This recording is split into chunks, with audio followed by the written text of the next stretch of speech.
너희는 천지를 지으신 여호와께 복을 받는 자로다. 특별히 설 명절을 맞아서 설 명절에 하나님께서 우리들에게 주시는 말씀은, 이번 시간 우리들에게 주시는 말씀은 너희는 천지를 지으신 여호와께 복을 받는 자로다 라는 말씀으로 이번 시간에 설교를 하고자 합니다. 오늘 설교의 제목도 같이 읽어볼까요?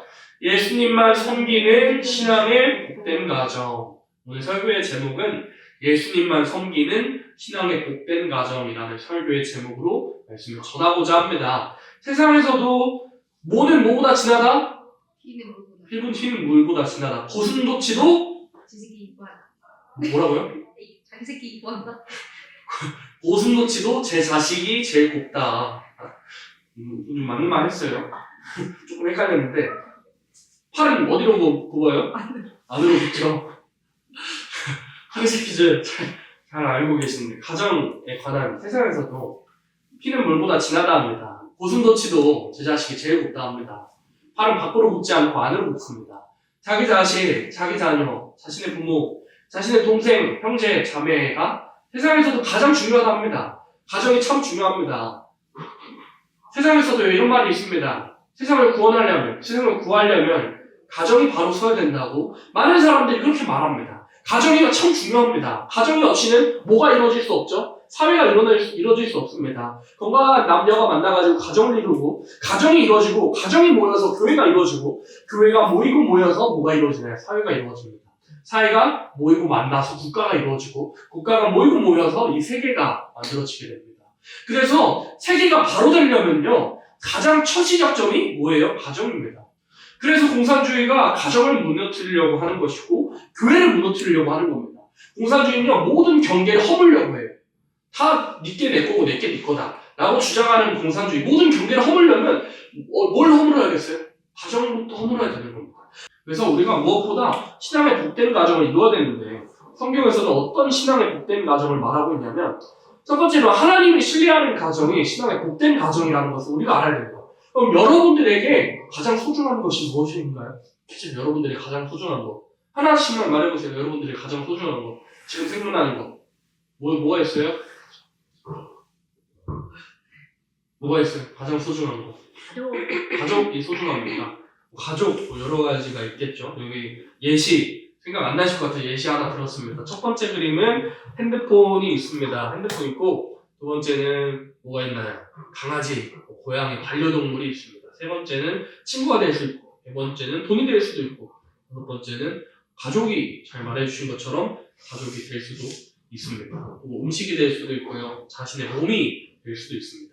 각 사람마다 소중하게 여기는 것들이 다를 것이고 순위도 다를 겁니다. 근데 오늘 살펴볼 가정은 어떤 가정이었냐면 하나님의 명령에 가장 소중한 것을 드렸던 가정입니다. 어떤 가정일까요? 누구의 가정? 아브라함 맞습니다. 정답입니다. 하나님을 신뢰하는 가정, 아브라함이 가장 소중한 모든 것을 바쳐드림으로 복을 받은 가정이었습니다. 우리가 이 가정을 본을 받아야 됩니다. 창세기 22장 2절 같이 읽어볼까요? 여호와께서 가라사대 이 아들 내 사랑하는 독자 이삭을 데리고 모리아 땅으로 가서 내가 내게 지시하는 한 산 거기서 그를 번제로 드리라. 우리가 신앙의 복된 가정이 이루려면 첫 번째 하나님 신뢰하는 가정이 되어야 되는데, 하나님을 신뢰하는 가정, 성경에서 어떤 가정을 말하고 있냐면 아브라함의 가정을 말하고 있습니다. 아브라함이 몇 세의 자식을 얻었어요? 아브라함이 100세에 자신이 독자를 얻었습니다. 얼마나 소중하겠어요. 100세 얻었으면 늦게 얻은 거잖아요. 정력이 한참 지났잖아요. 얼마나 예뻐 보이고 아름다워 보이겠어요. 근데 하나님께서 대뜸 이런 말씀을 하십니다. 여호와께서 가라사대 네 아들, 네가 진짜 사랑하는 독자 이삭을 데리고 내 앞에 번제로 바쳐버려라. 번제 어떻게 드리는 줄 알아요? 칼로 째야 됩니다. 짐승을 째야 됩니다. 아들을 째야 돼요. 자신의 칼로 째가지고 포를 떠가지고 하나님께 바쳐드려야 돼요. 사랑하는 아들인데요. 장기도 다 빼내야 되고요. 그런 번제의 가정을 하나님 앞에 자신의 사랑하는 독자를 내놓으려 하는 겁니다. 이스마엘도 아니었어요. 이삭이었습니다. 하나님께서 달라고 하신 거예요. 아브라함은요, 이런 반구의 말 없이 어떤 심정으로 하나님께 나아갔냐면, 히브리서에서 저수를 할 때 어떻게 말했냐면, 내가 당장 내 칼로 죽여버리더라도 하나님께서 죽은 자 가운데로 살리실 줄을 믿고 칼을 갖다 댔다고 그랬어요. 근데 칼을 갖다 대려고 하니까 하나님께서 뭐라고 말씀하셨어요? 창세기 22장 10절로 11절 큰 목소리로 읽어볼까요? 손을 내밀어 칼을 잡고 그 아들을 잡으라 하더니 여호와의 사자가 하늘에서부터 그를 불러 말하되 아브라함아 아브라함아 하시는지라 아브라함이 가로되 내가 여기 있나이다 하며 하나님께서 말리셨어요. 하나님께서 그 마음을 보시고 하나님께서 말리셨습니다. 그래서 히브리서 11장에는 아브라함에 대해서 어떻게 저수를 하냐면 히브리서의 기자가 어떻게 기술을 하냐면 아브라함이 죽은 자 가운데서 살리심을 도로 얻었다 그랬어요. 죽은 자 가운데서 도로 받았다 그랬어요. 그래서 하나님께서 이런 말씀을 하십니다. 창세기 22장 12절로 13절에 사자가 가라사대 그 아이에게 네 손을 대지 말라. 아무 일도 그에게 하지 말라. 내가 내 아들 내 독자라도 내게 아끼지 아니하였으니 내가 이제야 네가 하나님을 경외하는 줄을 아노라. 아브라함이 눈을 들어 살펴본즉 한 수양이 뒤에 있는데 우리 숯불에 걸렸는지라. 아브라함이 가서 그 수양을 가져다가 아들로 대신하여 번제로 드렸더라. 이 땅을 어떻게 말하나요? 5글자로 이 땅 우리가 여호와 이래. 맞습니다. 여호와 이래. 잘 맞췄습니다. 하나님의 준비하심이라는 오늘 잘 맞추시네요. 정답률이 한 85% 정도 되는 것 같습니다. 여호와 이래 맞습니다. 하나님께서 준비하셨다. 번제할 양을 하나님께서 준비하셨다. 내 아들을 드리려고 칼을 갖다 대니까 하나님께서 이미 순양을 준비하셨다라고 하는 여호와 이래. 그래서 그 땅을 그 지경을 여호와 이래라고 부르기도 했습니다. 그래서 하나님께서 이때 엄청난 말씀을 해주십니다. 창세기 22장 16절로 18절을 읽어볼까요? 가라사대 여호와께서 이르시기를 내가 나를 가리켜 맹세하노니 네가 이같이 행하여 네 아들 내 독자를 아끼지 아니하였으니 내가 내게 큰 복을 주고 내 씨로 크게 성하여 하늘의 별과 같고 바닷가의 모래와 같게 하리니 내 씨가 그 대적의 문을 얻으리라. 또 내 씨로 말미암아 천하 만민이 복을 얻으리니 이는 네가 나의 말을 준행하였음이니라 하셨다 하니라. 아멘. 하나님께서 성경 전체의 제목이 되는 성경 전체의 주제가 되는 말씀을 아브라함에게 해주십니다. 언약을 세워주십니다. 이게 왜 성경 전체의 제목이 되냐면 하나님께서 우리 사람이 지으신 목적이 부자로 뭐라 그랬어요? 천국이라고 그랬습니다. 그러면 하나님께서 성경을 주신 목적이 뭐냐면 새 시대를 이루는 것이 성경의 목적이었어요. 예수님 그래서 천년왕국을 위하여서 탄생하셨고요. 천년왕국을 위해서 뒤에 문 좀 닫아줄래? 아무나 가서 뒤에 문 좀 닫아주세요. 천년왕국을 위해서 십자가 지셨고요. 천년왕국을 위해서 부활하셨고 천년왕국을 위해서 사셨습니다. 모든 인분들이 새 시대를 회복하기 위해서. 성경을 주신 목적은 예수 그리스도를 통해서 잃어버렸던 에덴의 회복을 주시고자 하시는 것이 성경 전체의 제목이고 주제인데 이때 해주신 말씀이 아브라함에게 세우신 언약이 성경 전체의 제목이 돼요. 아브라함에게 첫 번째 언약을 주실 때 민족적인 언약이었습니다. 아브라함이 자고 있을 때 민족적인 언약을 세우셨어요. 내 자손이 이방인의 객이 되어 400년 동안 고생하겠다. 아브라함이 자고 있을 때 민족적인 언약을 세워주셨다면 제사 드리는 중에 자고 있었어요. 아브라함. 그때 민족적인 언약이 세워주셨다면 이번에는 하나님이 아브라함에 대하여서 하시는 그 요구를 하나님의 신뢰함으로 경외함으로 온전히 신뢰함으로 하나님께 그 명령을 순종하고 내가 죽은 자 가운데서 하나님께서 살리실 줄을 믿고 그 믿음으로 하나님께 드리고자 할 때 하나님께서 세계적인 언약을 세워주십니다. 이 언약은 무슨 언약? 세계적인 언약, 새 시대의 언약을 지금 세워주신 겁니다. 빨간 글씨에 내가 내게 큰 복을 주고 내 씨로 크게 성하여 하늘의 별과 같고 바닷가의 모래와 같게 하리니 비로소 새 시대에 들어가면 이런 축복이 이루어지게 됩니다. 밑에 빨간 글씨 읽어볼까요? 또 내 씨로 말미암아 천하 만민이 복을 얻으리니 새 시대의 축복을 말씀하신 겁니다. 아브라함과 이삭과 야곱의 하나님, 아브라함과 이삭과 야곱에게 주신 그 언약이 동일합니다. 근데 성경에 보면 누가복음 말씀에 보면 예수님께서 탄생하실 때 야곱의 집에서 영원토록 왕으로 탄다 그랬어요. 야곱의 집에서. 그러면 아브라함과 이삭과 야곱에게 주신 언약이 동일하다면 예수님께서 뭘 위해 오신 거예요? 천년왕국을 위해서 오신 거고 천년왕국을 위해서 십자가 지신 거고 천년왕국을 위해서 승천하시고 부활하시고 승천하시고 지금 이 시간에도 천년왕국 회복하기 위해서 우리에게 성령을 보증으로 주시는 겁니다. 그래서 하나님을 신뢰하는 가정, 세계적인 언약, 하나님을 신뢰하고 경외할 때 세계적인 언약을 주셨습니다. 이 세계적인 언약의 정체가 무엇이냐? 성경 전체의 제목이 되는 새 시대의 회복이었던 겁니다. 그래서 새 시대의 축복을 가른 언약을 뭘 할 때? 내려놓음으로 하나님 신뢰할 때 하나님께서 세계적인 언약, 새 시대 주겠다. 너를 통해서, 너에게 준 그 언약을 통해서 너의 자손들의 믿음으로 아브라함의 자손 된다 그랬습니다.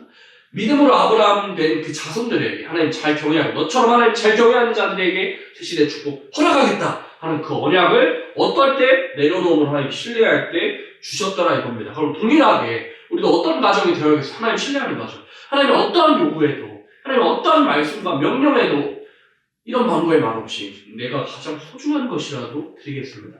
여러분 김성교 선교사님 알죠? 김성교 선교사님 알죠? 그 선교사님 아버지 이름이 김용희 선교사님입니다. 한 일화가 있어요. 김용희 선교사님 하나님께서 처음 부르실 때 강원도 어느 땅으로 가래요. 짐 싸고 당장 출발해. 집 떠. 이런 말씀에 당장 출발해가지고 강원도 땅에 도착했는데 도착한 곳이 마땅히 잘 곳이 없어가지고 어디서 잤냐면 폐가에서 잤대요. 당장 잘 곳이 없어서. 아브라함에게 지시할 땅으로 간 것처럼 우리의 믿음의 선배들, 우리의 믿음의 본받을 만한 사람들이요. 하나님께서 어디를 인도하시든 내가 발견하는 곳이 어디든 하나님의 명령에 온전히 순종하고 복종하며 나아갔던 겁니다. 우리도 마찬가지로 신앙의 복된 가정을 이루려면요. 새 시대에 들어갈 수 있는 그 축복을 얻으려면요. 아브라함처럼 이삭을 내려놔야 됩니다. 내게 가장 소중한 것들을 내려놔야 됩니다. 성경에는요. 그래서 이렇게 말합니다. 어떻게 말하냐면 아브라함을 뭐라고 칭했을까요? 한 글자로. 친구를 다른 말로 뭐라고 그래요? 잘 맞추네. 오늘 정답률이 90% 정도 되는 것 같은데 하나님께서 아브라함을 유일하게 성경에서 벗이라고 칭했어요. 친구. 내 친구다. 내 벗이다. 이렇게 하나님께서 칭했는데 내 친구라는 말에 하나님께서 왜 하셨을까요? 하나님 공감하셨던 겁니다.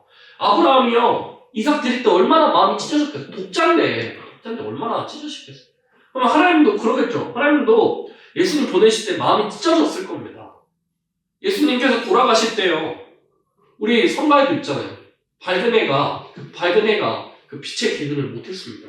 해의 기능을 못했습니다. 해가 꺼져버렸습니다. 하나님 얼마나 슬프셨으면 밝은 해도 무방했습니다. 하나님도 아셨을 겁니다. 아브라함이 어떤 마음으로 독자를 드렸을지 하나님 공감하셨을 겁니다.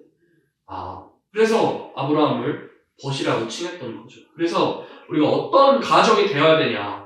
하나님을 신뢰하는 가정. 아브라함처럼 말도 안 되는 요구 같아도 하나님의 명령이라면 하나님께서 내게 다시 주실 것을 믿고 회복하실 것을 믿고 명령에 복종하고 신뢰하는 가정이 될 때 하나님께서 복된 가정을 이루어주신다는 것을 알아야 됩니다. 두 번째, 하나님을 경외하는 가정이 되어야 됩니다. 두산파의 애굽, 두산파, 히브리 여인 두산파처럼요. 출애굽기 1장 15절로 17절에 있습니다. 애굽 왕이 히브리 산파 시므라는 자와 부하라는 자에게 일러가로되 너희는 히브리 여인을 위하여 주산할 때 살펴서 남자를 죽이고 여자를 살겠다. 그러나 산파들이 하나님을 두려워하여 애굽 왕의 명을 얻고 남자를 살린지라. 산파가 뭐 하는 사람이냐면 예를 들어 지금 한국에서 출산을 도와주는 사람이에요. 출산 도와주는 사람, 그 산파인데 애굽 왕이 볼 때는 산파가 하찮아 보이겠어요? 아니면은 좀 귀해 보이겠어요? 명령 한마디면요, 산파 목 날아가는 게 어려운 일이 아닐 겁니다. 팔이 잡는 것보다 어려운 일이 아니었을 겁니다. 근데요, 산파는요, 하나님 경외함으로 한 왕국의 신처럼 여겨지는, 말만 하면 사람 목숨 날아가는 것이 어려운 일이 아닌 바로의 명을 어겨버립니다. 왜요? 하나님 경외했으니까요. 하나님 경외함으로, 하나님의 두려워함으로 그 이스라엘 자손들, 남자아이들 죽이는 것을 탐탁시 않게 여기고 하나님 경외함으로 그냥 밀고 나갔습니다. 그 결과 어떻게 됐냐면 출애굽기 1장 15절로 17절 그 결과가 어떻게 됐냐. 이 바로의 말이면 목이 날아갈 수도 있었던 그 산파였지만 그 결과 하나님의 경외함으로 거절했던 결과가 어떻게 됐냐면 출애굽기 1장 20절로 22절 읽어볼까요? 하나님이 그 산파들에게 은혜를 베푸시니라. 백성은 생육이 번성하고 힘이 강대하며 산파는 하나님의 경외함으로 하나님이 그들의 집을 왕성케 하시니라. 그러므로 바로가 그 모든 시민에게 명하여 가로되 남자가 나오되 너에게 그를 하수에 던지고 여자는 살리라. 근데 그 명령을 경외할 때 상황도 좋아질 줄 알고 경외했을 겁니다. 환경도 좋아질 줄 알았을지는 모릅니다. 근데요, 당장 상황이 좋아지지 않아요. 그 나라의 상황이, 이스라엘 나라의 그 민족의 상황이요, 좋아지지 않습니다. 바로가 처음에는 두 산파에게 개인에게 명령하잖아요. 근데요, 이제 제도화 시킵니다. 앞으로 우리가 맞이할 압박도 마찬가지. 이제 더 이상 개개인이 왕이 명해가지고 이거 하지 마세요, 저거 하지 마세요 하는 게 아니라 법으로 제도화 시켜서 이렇게 막았던 겁니다. 처음에는요, 하나님 경외함으로 했던 그 선택이 상황이 더 안 좋아졌어요. 안 좋아졌어요. 법, 제도화 되었으니까요. 근데요, 이 일을 통해서 누가 나오게 되죠? 모세가 작은 갈대 상자에 누워가지고, 우리 요게벳의 노래가 있잖아요. 작은 갈대 상자에 그 하수를 따라 흘러 가니까 누구의 손에 길러지게 되나요? 바로의 딸, 애굽의 공주의 손에 지도자를 하나님께서 사용하신 지도자 교육을, 왕자 교육을 몇 년 동안? 40년 동안 받게 됩니다. 근데 그 지도자 교육 받았던 40년 동안 하나님께서 깨뜨리는 일도 있었지만, 지도자로서 사용하실 그 40년의 시간이 하나님 보시기에 필요했던 겁니다. 그래서 우리의 믿음의 순간도, 우리가 하나님 경외하는 순간, 우리가 하나님 경외하는 가정이 될 때 어려운 일이 옵니다. 오늘 주의 가정 부른 것처럼 고난이 와요. 근데 고난이 올 때 기도하는 가정, 그래도 하나님 경외하는 가정은 빨간 글씨 읽어볼까요? 3판은 하나님을 경외할수록 하나님이 그들의 집을 왕성케 하신지라. 하나님의 축복이라는 건요, 절대로 나와 내 자신을 넘어섭니다. 하나님의 말씀 지킬 때 고난이 맞이하지만 그 고난이 넘어서잖아요. 그러면 나와 내 가정을 넘어서는 축복, 나와 내 가정을 통해서 민족이 복을 받는, 나와 내 가정을 통해서 전 세계가 복을 받는 축복을 하나님은 허락하신 겁니다. 그래서 하나님께서 아브라함을 부르실 때 너는 복 받아라 라고 말씀하시지 않고, 너는 복에 뭐가 될지라? 복에 우리 현지 잘 말해. 복에 근원이 될지라 라고 말씀하셨던 겁니다. 너는 복에 근원이 될지라. 복에 너 복 받으라, 너 복 받아라, 냈다 받아라 한 게 아니라 너는 복의 시작점이 되라. 너를 통해서 많은 사람들이, 너의 후손들이 복 받을 수 있도록 너가 고생 좀 해라 라고 말씀하셨던 겁니다. 하나님께서 우리의 축복이라는, 기독교의 축복, 우리 가정이 누려야 할 축복이 뭐냐면, 아브라함 가정처럼, 사파의 가정처럼 나를 통해서 많은 사람들이 복 받을 수 있도록, 나를 통해서 민족이 복을 받고, 나를 통해서 교회가 복을 받고, 나를 통해서 한국 교회가, 이 세계가 복을 받을 수 있도록, 삼파처럼 어떤 명령에도, 악법에도 굴하지 않고 압박 속에서 이기고 나가는 그런 가정, 경외하는 가정이 될 때 하나님께서 축복하신 겁니다. 그래서 삼파의 그 선택으로 오히려 제도화되는, 아이를 죽이라고 하는 그 명령, 남자아이를 죽이라는 명령이 제도화되었지만, 그 일로 말미암아 누가 나오게 되는, 모세가 지도자 교육을 받게 되는 그런 귀한 일이 되었다는 것. 또 그리고 삼파는, 그 믿음의 두 삼파는 자기 자신만 복 받는 게 아니라, 자신의 가정만 복 받는 게 아니라 민족이 복 받을 수 있는 기회가 되었다는 겁니다. 그래서 우리가 하나님을 경외할 때 알아야 되는 것, 고난이 뛰어넘기만 하면 나만 복 받는다? 나를 통해서, 내 가정을 통해서 세계 민족이 복 받게 하시는 그 세실의 축복을 나를 통해서 누리게 하시니, 나를 통해서 복의 근원이 되게 하시니, 우리가 하나님 경외하겠어요? 아니면 경외하겠어요? 경외하겠죠. 그래서 두 번째, 하나님 경외하는 가정이 되어야 된다라는 거였습니다. 세 번째 제목 같이 읽어볼까요? 하나님만 모시는 가정이 되어야 됩니다. 사무엘하 6장 11절 말씀 같이 읽습니다. 여호와의 개가 받을 사람 오베데돔의 집에 석 달이 있었는데 여호와 앞에서 오베데돔과 그 온 집에 복을 주시니라. 이때 상황이 어떤 상황이었냐면, 아직 다윗 왕이 명령해가지고 여호와의 궤를 옮기는데, 원래 법대로 할 것 같으면, 율법대로 할 것 같으면 제사장이요 그 궤를 어깨에 메고 이렇게 한 걸음 가야 되는데, 술에 옮겨가지고 궤를 옮기는 그런 일이 있었습니다. 그래서 수레가 흔들려가지고 궤가 떨어지려고 하니까 우사가 손에 대해서, 우사라는 사람이 궤를 손에 대해서 그 즉시에 축사해버리는 그런 일이 됐어요. 다윗이 얼마나 두려웠겠어요. 아니, 나는 축복받으려고 궤 옮기려고 하는 건데 이렇게 되면 얼마나 슬프겠어요. 그런 마음에 오베데돔이라는 사람의 집에 여호와의 궤를 세 달이라는 기간 동안 보관하게 되었습니다. 그래서 그 오베데돔의 가정이 여호와의 궤를 온전히 섬기니까 어떻게 되느냐면, 빨간 것이 여호와께서 오베데돔과 그 온 집에 복을 주시니라. 그래서 그 소식을 들은 다윗이요 헐레벌떡 뛰어가지고, 뭐 오베데돔의 집이 복을 받고 있다고? 그럼 다시 여호와의 궤 가져오자 해가지고, 이번엔 제대로 제사장이 궤를 진짜 어깨에 메고 하나님의 법대로, 율법대로 가져오게 된, 다윗 왕 앞에서 춤을 추고 바지가 벗겨질 정도로 춤을 추고 제대로 다시 궤를 가져오게 되는 그런 일이 있기도 했습니다. 그래서 우리가 어떤 가정이 될 때 복을 받을 수 있는 가정이 되냐면, 오베데돔이 하나님의 궤를 온전히 섬기고 온전히 모신 것처럼, 우리가 여호와의 궤를 오베데돔의 가정이 모신 것처럼, 우리는 지금 이 시대에 하나님의 궤 모실까요? 뭘 모셔야 돼요? 여기 뭐 그려져 있어요? 십자가를 우리 가정의 마음의 품에 한마음 한뜻으로 십자가를, 예수님을 온전히 섬기는 그런 가정이 될 때, 예수님 온전히 모시는 가정이 될 때, 오베데돔의 집처럼 복을 받을 수가 있는 겁니다. 그래서 오늘날 여호와의 궤는 성령님의 임재하는 우리들의 마음입니다. 우리가 하나님의 성전이라 그랬으니까요. 그래서 우리의 가정 모든 식구가 한마음 한뜻으로 하나님만을 섬기기 위해서 한마음 한뜻으로 예배도 드리고 가정 예배도 드리고 재단으로 나와 예배도 드리고 한마음 한뜻으로 모든 대소사의 모든 일들을 하나님께 맡기고 하나님만 모시는 가정이 되는데 하나님께서 가장 복을 주시는 가정이 될 수 있다는 걸 우리가 기억해야 합니다. 그래서 우리가 어떤 가정이 되어야 마땅하게 하나님만 모셔야 됩니다. 하나님만 바라보는 의인이 될 때 오늘 성경을 통해서 봤잖아요. 의인은 해와 같이 빛나리라고 했습니다. 우리 가정이 해와 같이 빛나게 됩니다. 해와 같이 하나님만 모시는 가정이 될 때 해와 같이 빛나게 됩니다. 해와 같이 빛나게 되리라고. 시편 8편에서는 사람에 대해서 말씀하실 때 천사들보다 잠깐 못됐다고 잠깐 못되게 하셨다고 그랬습니다.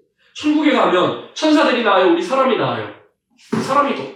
우리 사람이 더 낫습니다. 지금은 천사보다 못하죠. 그러나 천국에 들어와서 우리의 행실을 천사들도 흠모할 만한 우리의 행실로 천국에 들어갈 때 천사들보다 우리가 훨 나아요. 그런 사람이 되도록 그런 가정이 되도록 하나님만 모시는 우리 가정이 되어야 됩니다. 네 번째 제목도 같이 읽어볼까요? 마렛떡 하나의 화목한 가정. 잠언 17장 1절 말씀 같이 있습니다. 마렛떡 한 조각만 있고도 화목하는 것이 육선이 집에 가득하고 다투는 것보다 나으니라. 잠언에서 솔로몬이 기록할 때 마른 떡 하나로 가족이 나눠 먹으려면 얼마나 힘들어요. 그러나 그 한 조각으로도 화목하는 것이 고기로 배불리게 먹고 솔로몬이 하루에 소를 몇 마리 먹었을까요? 8마리. 딱 하나. 어딜까요? 더 어딜까요? 한 마리 차인데. 9마리. 7마리. 맞습니다. 9마리입니다. 처음에 말한 게 맞아요. 솔로몬의 식탁에 소가 9마리 나왔어요. 하루에 9마리. 세종대왕도 고기 좋아했다는데 솔로몬만큼은 아닐 겁니다. 9마리. 살찐 소가 9마리나 올라갔습니다. 근데 솔로몬처럼 매일같이 하루에 소 9마리씩 먹고 이 사이에 고깃살이 낄 정도로 고기 실컷 먹어도요. 싸우는 것보다 마른 떡 하나에 예수 안에서 화목하는 것이 100배 1000배 낫습니다. 오늘 사천의 본바람 불어있고 사천을 불렀잖아요. 한 칸의 초가도 예수 안에서 화목하는 가정은 그곳이 천국입니다. 예수 모시는 가정, 가난하더라도 부족하지 않게 하시는 그 은혜를 누리며 마른 떡 하나에 별 잘나는 건 없지만 하나님 안에서 화목하게 먹고 마시는 서로 나누는 그러한 가정이요. 하나님 보시기에 너무나도 복받은 가정입니다. 그러나 다투는 가정이 될 때 하나님 보시기에 화목한 가정보다 못하는 겁니다. 화목한 가정. 가난하지만 하나님 안에서 서로 가족을 아껴주고 서로 사랑해주는 예수 사랑 안에서 사랑해주는 가정보다 못하는 겁니다. 그래서 우리가 어떤 가정이 되어야 마땅하겠어요? 마른 떡 하나 있지만 화목하게 예수 안에서 사랑하는 가정. 또 어떤 가정은요, 집에 먹고 마실 것이 넘쳐나지만 맨날 다투서 행복하지 않습니다. 어떤 일을 제가 하나 기억하는데요. 한 저택에 사는 사모님께서요, 일하는 가정부한테 물어봅니다. 아니, 그쪽은요, 가진 것도 나보다 없는데 왜 그렇게 실실없고 행복하게 다니세요? 라고 물어보지만 저는 사모님처럼 저택도 없고 가진 돈도 그렇게 많지는 않지만 내 안에 예수님이 있어서 행복합니다. 라는 말을 했다고 그래요. 우리가요, 모든 것을 다 줘도요, 인간의 욕심은 끝도 없어서 행복하지 못합니다. 그러나 예수님 한 분만을 모시는 가정이 되고 예수 안에서 마른 떡 하나에 화목한 가정이 되잖아요. 어떤 것을 줘도 바꾸지 못할 그 행복을 우리가 누리며 천국을 이 땅에서도 누리며 살아가는 가정이 될 수 있습니다. 그래서 우리가 어떤 가정이 되어야 되냐? 마른 떡 하나에 화목한 가정이 될 때 우리가 신앙의 복된 가정, 이 땅에서도 천국을 누리는 가정이다 라는 겁니다. 마지막 구제에 힘쓰는 가정입니다. 사도행전 10장 31절 같이 읽습니다. 말하되 고넬료야, 하나님이 내 기도를 들으시고 내 구제를 기억하셨으니. 아멘. 이 고넬료라는 사람이 이방 민족 가운데서 처음으로 구원함을 얻은 그런 가정입니다. 고넬료에 대해서 소개할까요? 고넬료는 여기 왼쪽에 있는 사람, 이방 사람이었습니다. 군인이었어요. 오른쪽에 있는 사람 누구 같아요? 베드로. 와, 오늘 정답률 한 97% 정도? 97% 정도 되는 것 같은데 오늘 잘 맞추시네요. 베드로입니다. 베드로는 유대인이에요, 이방인이에요? 유대인이죠. 이방인 아니에요, 유대인이에요. 자, 왼쪽에 있는 고넬료는 이방인이에요, 유대인이에요? 이방인이에요. 그 당시에 사도들도요, 이 고넬료를 통해서 이방 사람들에게도 성령 받았다라는 그 소식이 전해지기 전까지는 사도들이요, 어느 지경에서만 전도했냐면 예루살렘 그 지경을 벗어나지 못하고 유대인들에게만 전도하는 그런 시절이었습니다. 근데 하나님이요, 고넬료, 하나님 잘 경외하고 기도하고 구제할 줄 알았던 그 고넬료의 가정에 하나님께서 베드로를 보내기로 결심하십니다. 그래서 베드로에게 하나님께서 환상을 보내셨는데 환상이 무슨 환상이었을까요? 무슨 환상이었을까요? 하늘에 뭐라고요? 돼지. 맞췄어요. 간결한데 하늘에서 가증한 음식들, 가증한 짐승, 돼지도 맞아요.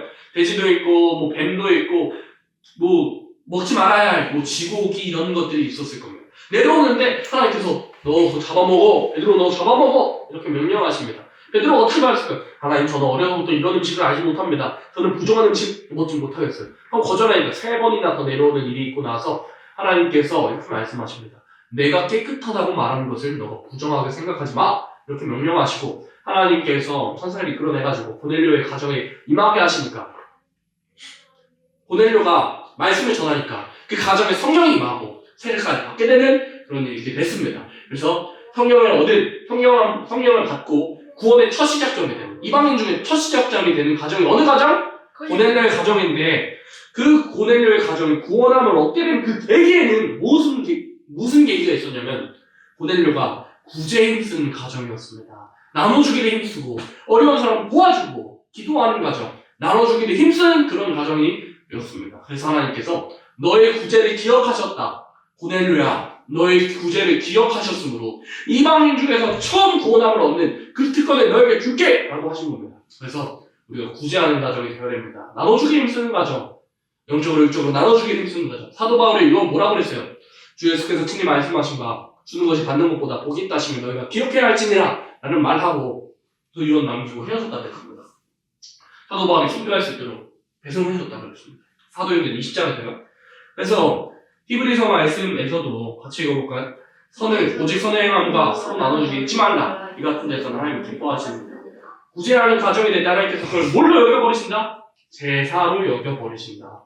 하나님께서 제사를 기뻐하시는 신이신데 나눠주기를 좋아하는 가정, 구제하는 가정이 될 때 고넬료처럼 못 받을 수 있는 가정, 세계 인류를 구원하는 그런 하나님의 놀라운 계획, 이방인을 구원시키고자 하는 그 놀라운 계획에 첫 번째로 선구자로 구원함을 얻었던 고넬료의 가정처럼 우리도 영과 육이 구원함을 얻을 수 있는 그 첫 시작점이 되고 싶으십니까?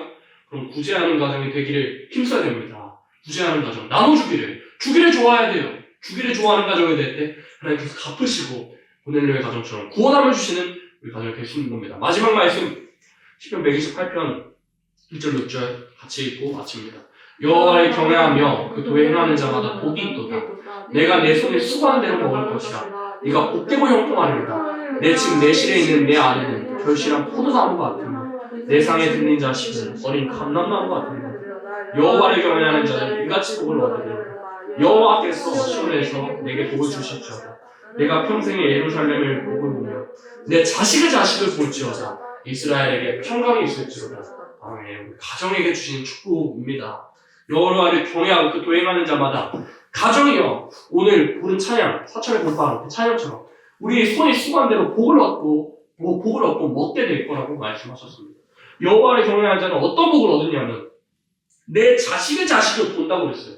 옛날 사람도 오래 살았을까요? 오래 살지 못했을까요? 오래 못 살았어요. 오래 못 살았는데 자식의 자식이면은 손주 보게 해주시겠다. 더 나아가서 그 더 넓은 데까지, 더 깊은 데까지, 더 아래의 데까지 하나님께서 보게 하시겠다고 그랬습니다. 그래서 출애굽기 말씀에 보면 여호와를 경외하는 자는 몇 대까지? 3대 아닙니다. 3대라는 말씀은 3대까지 저주하시겠다는 말씀을 하실 때 3대였어요. 몇 대? 천년왕국이 몇 년이에요?